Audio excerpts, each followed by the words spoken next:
When you say you're throwing waste away, but that's the question, where is away?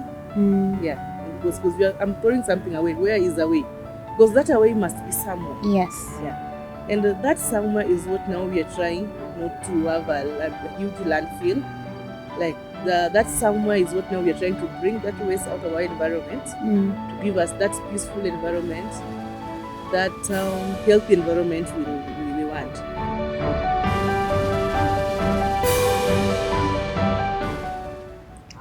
When you hear waste, what comes to mind? It's waste, and so it has to be thrown away, right? But today on She Leads, we have an amazing guest who will take us through the process of reusing waste paper, as she calls it, upcycling. Join me as we have this conversation with her. Hello, Hi, welcome to our program. thank you. Kindly introduce yourself and let us know what you do with yourself. My name is Edith. Yes. Edith Atieno. I'll call myself paper waste upcyclist Yes. because I turn waste paper into beautiful and aesthetic decors. Like you can see some of them. Yes, like this. Yeah. So yeah, that's me. Yes. Yeah. And you said upcycling. Yeah. Why not recycling?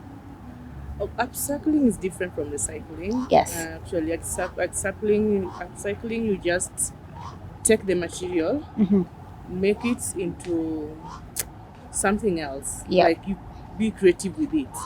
And recycling, you have to take the material to like factory settings. Like you make a raw material out of it. But in upcycling, you don't get the new raw materials, just the same material you're using. Yes. To make something new. So actually, it's the creative way of using an old product. Upcycling, interesting. Yeah, so before we go to what you do here, this beautiful work, just take us a little bit through your background. Maybe what you have studied in school, your life generally. Generally, when I was growing up, I used to love art and craft. I used to do crocheting, molding. I used to crochet my own bags to school. Yes. But growing up, I had to divert and do a different professional course. I'm an accountant by profession. Wow. Got employed into the corporate world for so many years now. Yes. But then about 3 years ago, when you sometimes you do bulk shopping and then you have so many litter to throw away. So one day something just got to me and said, I'm throwing so much paper out. What if this waste? What if I can make something good out of it? So that's how I came up with the idea of upcycling paper, because I found out this paper is too much to be thrown away. Like maybe you have carton boxes and notes from school and all that. Yeah, so I started making up things with paper just for fun. Yeah, it wasn't serious until late. Yeah, and so right now, I wouldn't say I do it fully, like full time, because I realize for environmental purposes, it's something good, and it's really doesn't even me put awareness to people how to conserve the environment, because paper might be biodegradable, but it's litter. Yes. Like if you throw it, it doesn't biodegrade immediately. It takes time. Yeah. So through doing this, we conserve our environment. One, it's fun also doing it. It brings out the creativity aspect of somebody, and then it offers employment. Yeah. Yeah. That's beautiful. Have you said how long you have been doing this? I'd say for 3 years. 3 years. 3 years now. 3 years. And how has the experience been so far? You are an accountant by profession, but now you are doing art. Yeah. Which I understand is your gift from childhood. How is it going for you? It is good. It is eye-opening, motivating, because through this, I'm able, actually, before COVID, I used to organize groups. Yep. Yeah, because some people got interested. Yeah. In this, so I used to organize groups to tell people about it, teach people how to do it, and even visited some schools. You know, like the kindergarten kids, they use a lot of paper. Yeah. So instead of just throwing the paper out, so I used to visit some school, tell them what more they can do with the paper. Yeah. So in the schools I visited, they really embraced it. But since COVID happened and the kids are just back in school now, in future we'll see how to pick it up again. Yeah. That's amazing.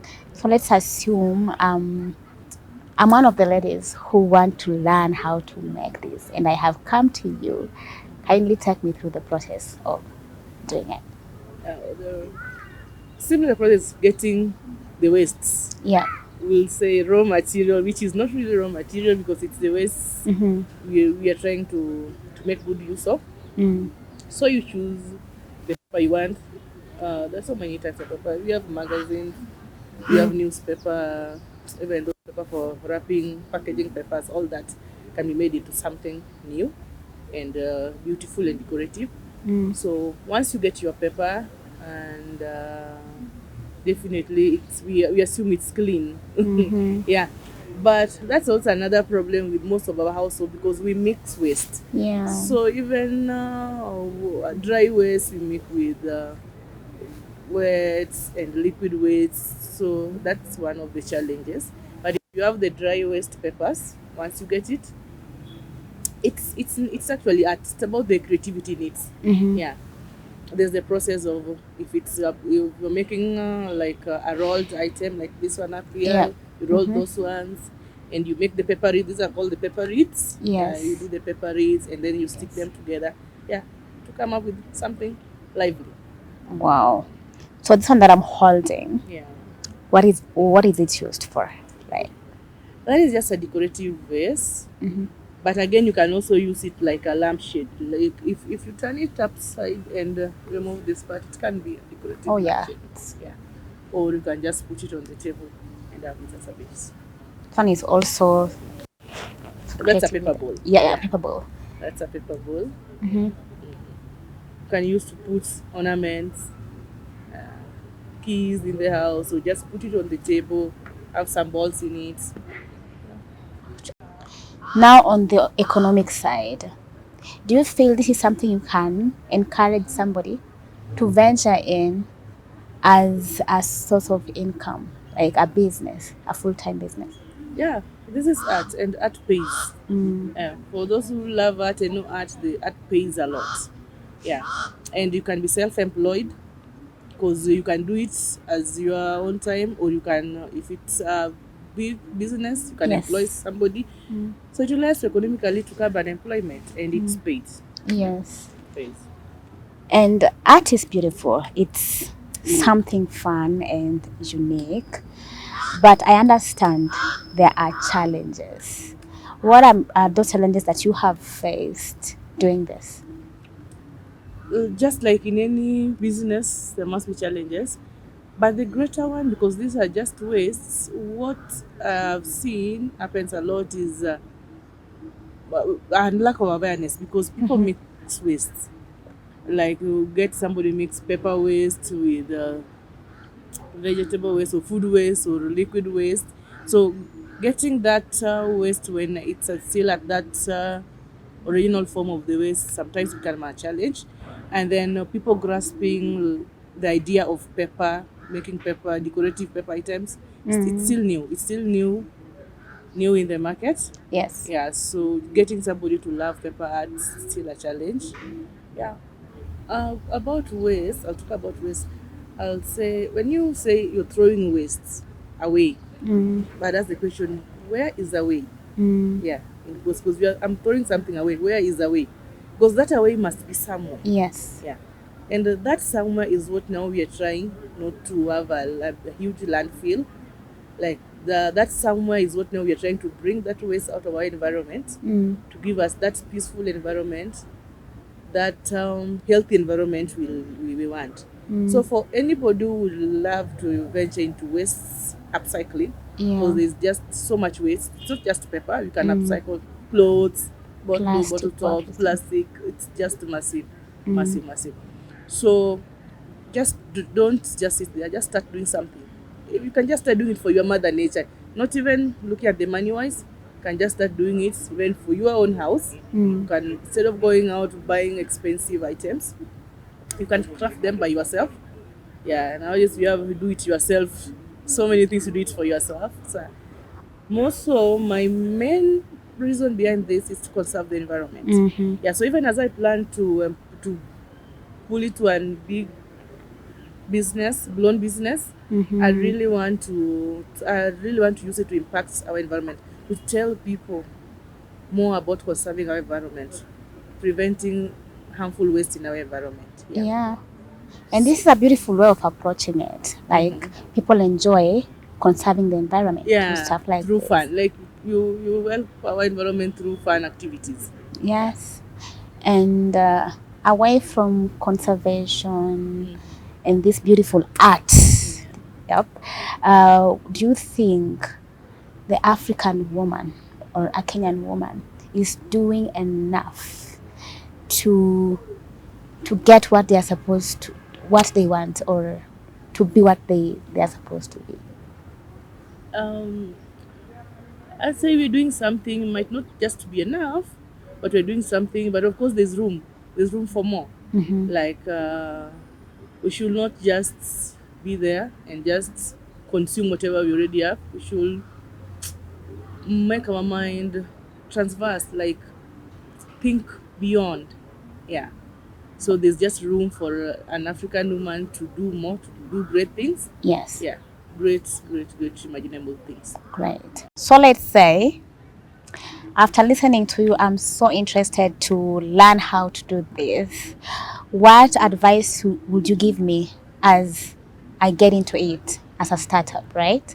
And after I have I've learned the craft, what are the possible markets that I can take this to and sell? The advice I'd give is, if you're interested, just start. Like the saying goes, just start no matter how small it is. Yes. Like you can look at from your house. I'm sure you have some things you really don't need, like even books, old magazines, or just some things you're not using at the moment. So you can just start crafting out something. You can start as fun. Yeah. But you can make it a business. Possible markets are just so many from your circle. Nowadays, everybody's going online. There's just massive platform in the internet where you can sell. And then we have several markets. Even in Nairobi, we have art and craft markets, pop and chill markets coming up every now and then. So there's just a lot. The markets are many. Like Maasai markets? Yeah, even Maasai markets. Yeah. Okay. Even from your contacts. Yeah. And maybe somebody, a woman out there, wants to contact you for the trainings. You said you were offering trainings, but COVID period came and you stopped. Yeah. So maybe you want to revive the trainings again, and someone wants to reach you. How will they reach you? Maybe your social media handles or your phone number? Yeah, we have a page called eTaught Creative Upcycler. It's on Facebook. Yes. It's also in Instagram. Yes. And then also my contact is 0726 31 9931. Kindly repeat that. 0726 31 9931. So for any queries, anybody would like training, or anybody would like just to see our products, get in touch. That's beautiful. And I wish you all the best as you recycle and conserve the environment, and at the same time clean, and at the same time contribute to the economic growth. Yeah, that's true. Thank you so much. In my hands, I'm holding a serviette holder and a decorative vase, both made from paper waste. Clearly, there's so much you can do with the waste paper in your home. Make upcycling your new normal. This is She Leads, brought to you by me, Imbukwa. Like, share, subscribe. Keep it Success Africa.